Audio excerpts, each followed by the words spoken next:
Path of Exile's second Legacy of Phrecia event is underway, and I think it's fair to say that this event has had some mixed reactions from the player base, mostly due to the combination of Gauntlet mechanics attached to campaign and pinnacle bosses, together with the new enrage mechanic where every unique monster in every zone becomes superpowered upon reaching low life. These two systems have made the event feel a bit like the Gauntlet in terms of difficulty, and in some specific boss encounters, the enrage combined with those extra mechanics is actually more difficult than the Gauntlet itself. Now, I've played a bit over the weekend. I have a level 90 or 91 character in hardcore trade, but the event hasn't really gripped me like I thought it would. Part of that is that I think I just wanted the base Path of Exile experience so that I could mess around with some fun build options using the alternate Ascendancies. And I think that the other part of it is that I also know that the next Path of Exile 1 League is just around the corner, so I kind of want to wait for that League launch and not be burned out when it comes around. However, this got me thinking, how would the Phrecia set of Ascendancies fare in a normal Path of Exile League? Because this is now the third time that we've had access to the alternate set of Ascendancies, but each occasion has also come alongside some extra mechanics or event systems to make it different from the core experience. The first was in the original Phrecia event, which in a way was a bit of an outlier because it came around in a time of complete uncertainty for PoE 1. Nobody really knew what the future would hold because at that time, the game hadn't seen a new league launch in 7 months. The original Legacy of Phrecia event was a massive success by all accounts. Even with the idle system that replaced the Atlas tree, something that was quite divisive amongst the player base, this event was still able to pull in over 90,000 players on Steam alone.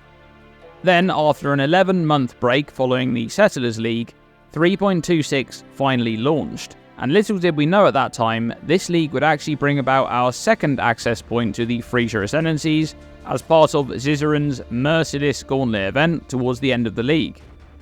This time, there were no idols replacing the endgame Atlas tree progression system, but of course the Gauntlet difficulty modifiers were in play, including newly added mechanics for campaign bosses and pinnacles, and typical zone level modifiers that we've come to expect. Not to mention the fact that this was of course the Gauntlet, a 10-day event in hardcore solo self-found no less. Then we arrive at the present day, the Legacy of Phrecia 2.0, and the third time that we've been able to play builds using the alternate set of Ascendancies. This event has largely maintained the spirit of the first one, once again bringing back idols to replace the Atlas tree, but there's also the unique monster enrage mechanic alongside the Gauntlet boss mechanics, essentially making it an amalgamation of the first Phrecia event and the Merciless Gauntlet. Now perhaps I'm alone on this one, but I'd really like to be able to play the alternate set of Ascendancies with the core game experience and without any of the extra shenanigans. I'm not the biggest fan of idols, and whilst I do really enjoy playing the Gauntlet each time that event comes around, it's not something that I want to be engaging with all of the time. The Phrecia set of Ascendancies provide new options for buildcraft, and this is one of the areas of Path of Exile that I enjoy the most. All of the interactions between mechanics on Ascendancies and uniques and the likes.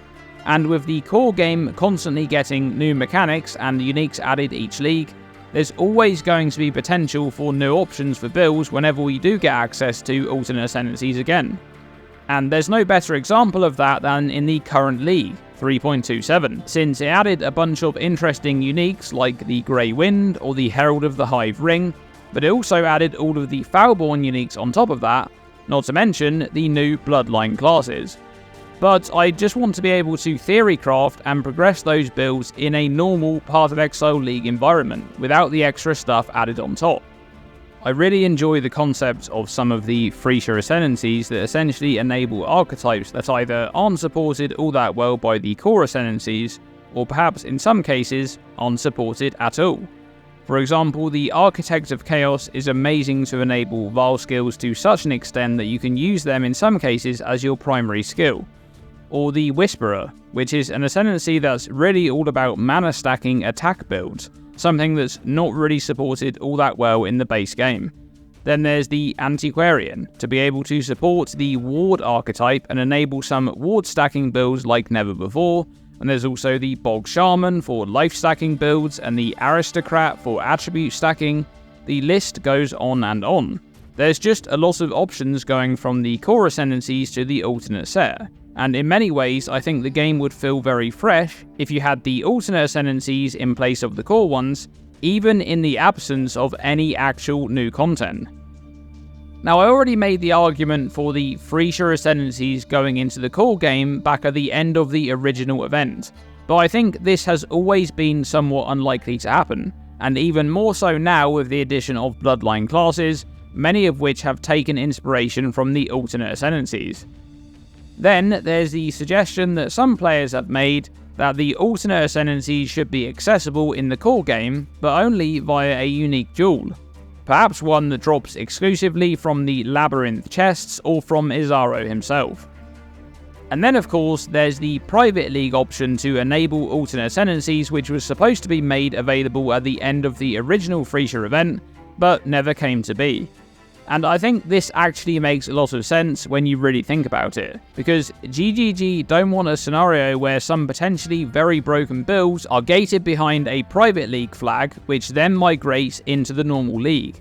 This is likely to create a bunch of FOMO at league start, because we have things like the Behemoth, for example, which is an absurdly strong ascendancy in group play specifically, so there would be the potential there for groups to utilise a private league to get ahead before migrating into the main league. And I think this is probably the main reason that the Phrecia Ascendancies were never added as a private league option. The same goes for idols. Now, all of this leads me to a question to close out this video. If you're someone who didn't log into the Legacy of Phrecia 2.0 event, or if you're like me and you have played the event but it didn't really resonate with you, would you play an event or a new league restart if it was simply just the Phrecia Ascendancies instead of the core Ascendancy choices? I recognise that with the current league, the Keepers of the Flame, the Breach rework hasn't really been the most popular mechanic, but I'm not really talking specifically about a 3.27 restart. I mean more so just in general. Would you like to play the base game with the alternate Ascendancies in play? I'd love to hear your thoughts on that subject. Now, I will be covering the Legacy of Phrecia event a bit more, and I'll probably play a bit more of the event as well. I'm going to be doing a meta overview video soon where I take a look at what builds are being played and which mechanics they're utilising and why. So stick around for that one. But that's going to be it for this video. Thanks for watching, and as always, stay tuned and stay safe.